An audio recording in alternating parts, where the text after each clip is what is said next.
Bitcoin dianggap sebagai salah satu instrumen investasi yang memiliki risiko yang tinggi.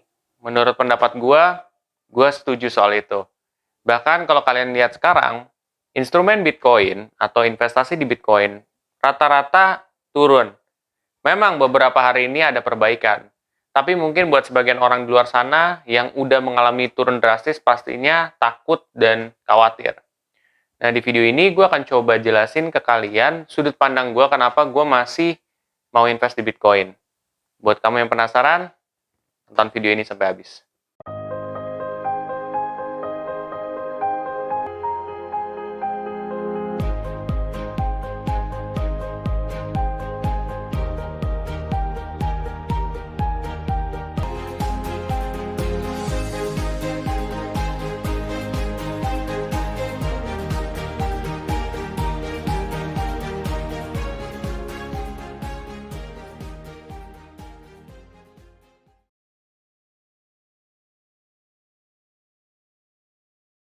Investasi di Bitcoin memang kenyataannya banyak resikonya juga. Salah satunya adalah penurunan.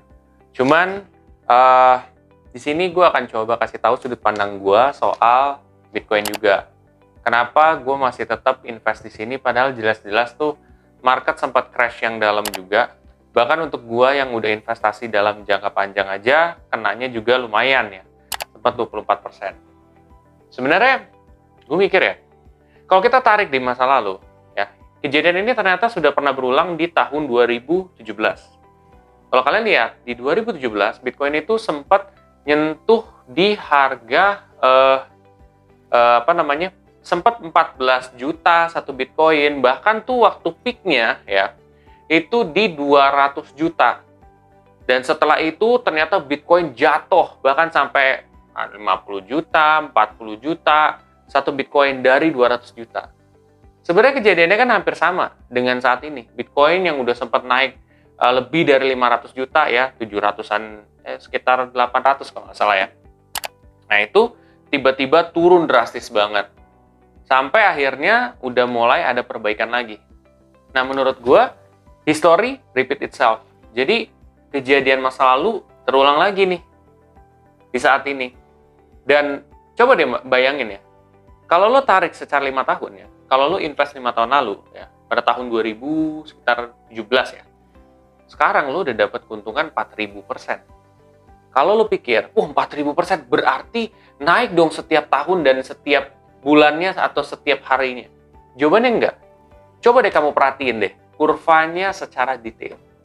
Kamu lihat 2017 sekitar Desember apa? Itu dia peak banget, terus habis itu jatuh banget. Gubrak sampai 50 jutaan satu Bitcoin. Terus lambat laun hampir kayak kurunnya berapa, 1 tahunan atau berapa gitu. Dia baru balik lagi naik banget drastis. Tapi lihat kan, maksudnya walaupun dia turun, dia akan balik lagi naik.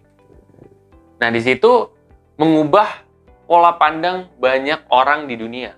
Termasuk beberapa investor yang mungkin kalian kenal sekarang. Ray Dalio, yang tadinya dia nggak begitu suka sama Bitcoin, sekarang masih ada portofolio di Bitcoin. Itu kan di luar daripada nalar juga. Bahkan dia, kan itu dia investor kakap, tapi dia aja bisa loh. Nggak nge-spot itu gitu.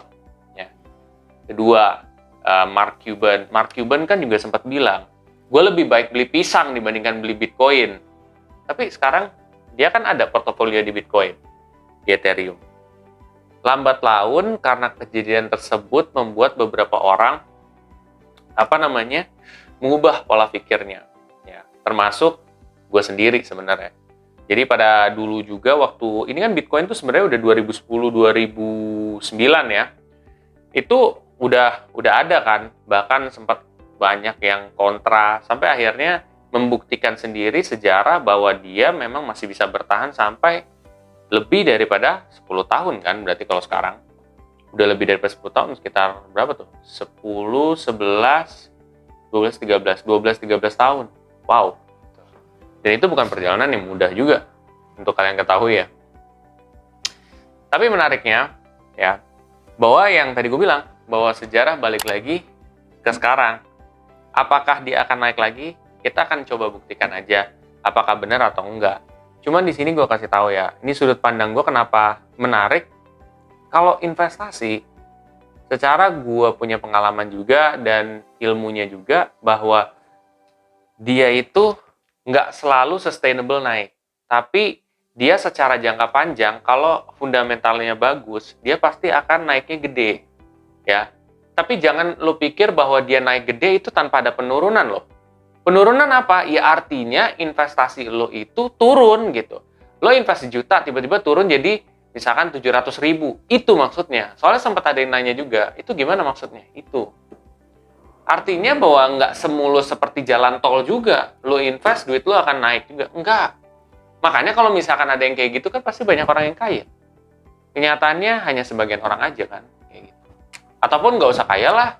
Maksudnya cukup tercukupilah kebutuhan. Itu kan sebagian aja. Itu aja sih yang gue pengen sampaikan. Mudah-mudahan sedikit yang gue sampaikan hari ini dapat motivasi kalian juga, mungkin mengubah mindset kalian.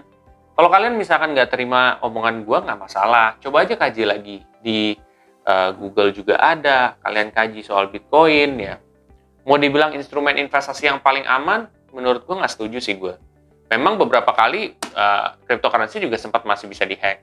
Tapi resikonya itu lebih kecil ketimbang dengan investasi rata-rata ya. Gitu ya. Resiko dalam arti resiko yang kayak dicolongnya gitu ya, atau di malingnya ya.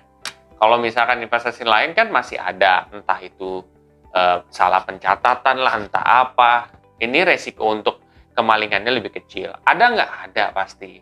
Resiko penurunan udah jelas, kan tadi gue udah sebutin juga. Tapi balik lagi, investasi itu bukan menjanjikan keuntungan, tapi investasi itu menawarkan kesempatan. Kalian mau ngambil atau enggak, itu adalah terserah kalian. Buat kamu yang setelah ini termotivasi untuk mulai berinvestasi di cryptocurrency, kalian bisa pakai kode referral gue yang ada di kolom deskripsi di bawah ini. Rubahlah hidup kalian dengan mulai satu langkah yang lebih baik. Ya, langkah yang lebih baik dengan memikirkan masa depan kalian dan mulai berinvestasi. Sampai jumpa di video selanjutnya. Terima kasih.